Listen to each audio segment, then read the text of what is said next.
Hey guys, Sir Kirklesworth here coming at you with an advanced tutorial for our LARPing scenarios. I know you see us use these big bulky weapons sometimes and how we absolutely batter each other around with them.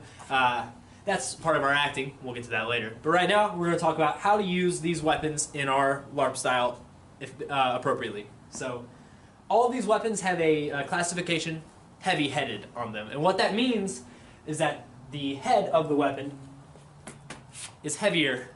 So when you're holding it, or it has more of the weight is at one end, giving it higher impact on things like shields and bones. So when you're using them, you have to wield them appropriately and correctly. We'll start with the lightest weight of all of the heavy-headed weapons, the mace. The mace, being the lightest weight, can be wielded in one hand very efficiently, and you can throw quick strikes with it, although that won't cause the devastating blows that you would see us happen. If you want to throw a devastating blow that will actually knock people back, you have to do a full, good swing and actually put forth that effort to batter someone. This attack is going to be a little bit slower and a little bit more exaggerated, so that your opponent can kind of read that we're all acting partners here, really. So, again, quick attacks, not heavy-headed, large attacks will count for your devastating heavy-headed blows. Moving on to the next one are our mid to large size axes. They are heavy-headed again, so they're heavier at one end. So if I'm holding it, this is not good. This is not how you would hold an axe. If I was holding this with one hand like this, it would be down. It's heavy.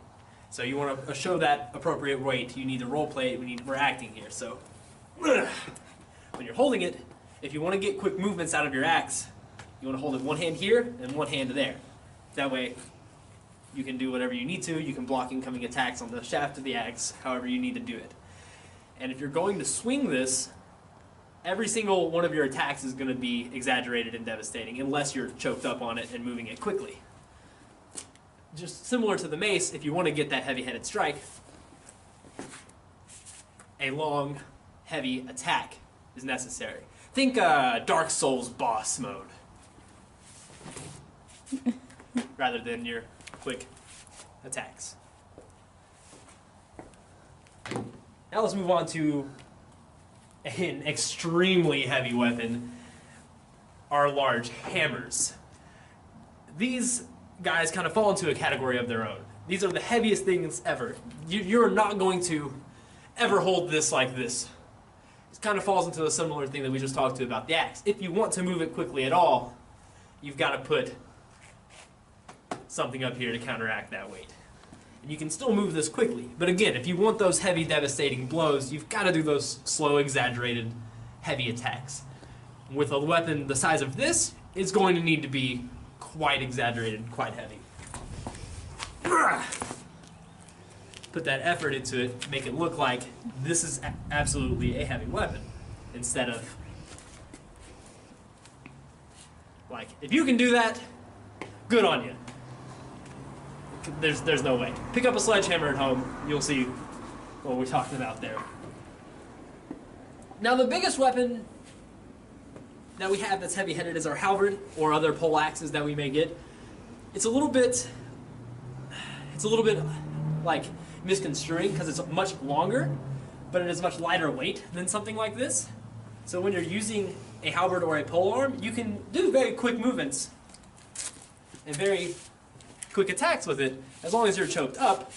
But if you want to throw one of those devastating attacks again, it's got to be very exaggerated, very heavy attack. Again, think Dark Souls boss style. Hit it hard, hit it long. But it's a pole arm, so you can choke up on it and you can move it very, very quickly. You can throw thrusts very, very quickly still. Only when you're making those like really, really heavy attacks do you really have to worry about it. But keep in mind, the weight is again at the head, so holding it like this is utterly ridiculous, as it would just kind of fall on you. So remember to keep your grip where it needs to be, that way you can move it quickly and efficiently. We're all acting here. Make it look good. What's up guys? It's getting very cold outside, so today we're going to film inside, and today we're going to talk about disarms and how they function. So basically, anything with a hook can disarm your opponent. It's right here. In order to do that, it's very simple. All you have to do is get your opponent's weapon in here and give a light tug. I emphasize the word light because if you pull too hard, you're going to lose an axe head, and that's going to have to be fixed or replaced, and you don't want to spend money on that, and that's kind of ridiculous. But a light tug is all you should need. Your acting partner or your fighting opponent should give it to you by simply throwing their weapon aside, whichever direction their pull was. Now this is going to be pretty tough to do because it's really hard to tell when that gentle tug is happening. So it's not going to be perfect. I don't do it perfect. Nobody does it perfectly. But it's good to try and realize when it happens so that you can give your opponent that thing that they just achieved, that they did to you. So yeah, we'll show you some examples. Okay, we're going to give you an example of what a disarm looks like. Super easy, super simple, right? Okay. Easy.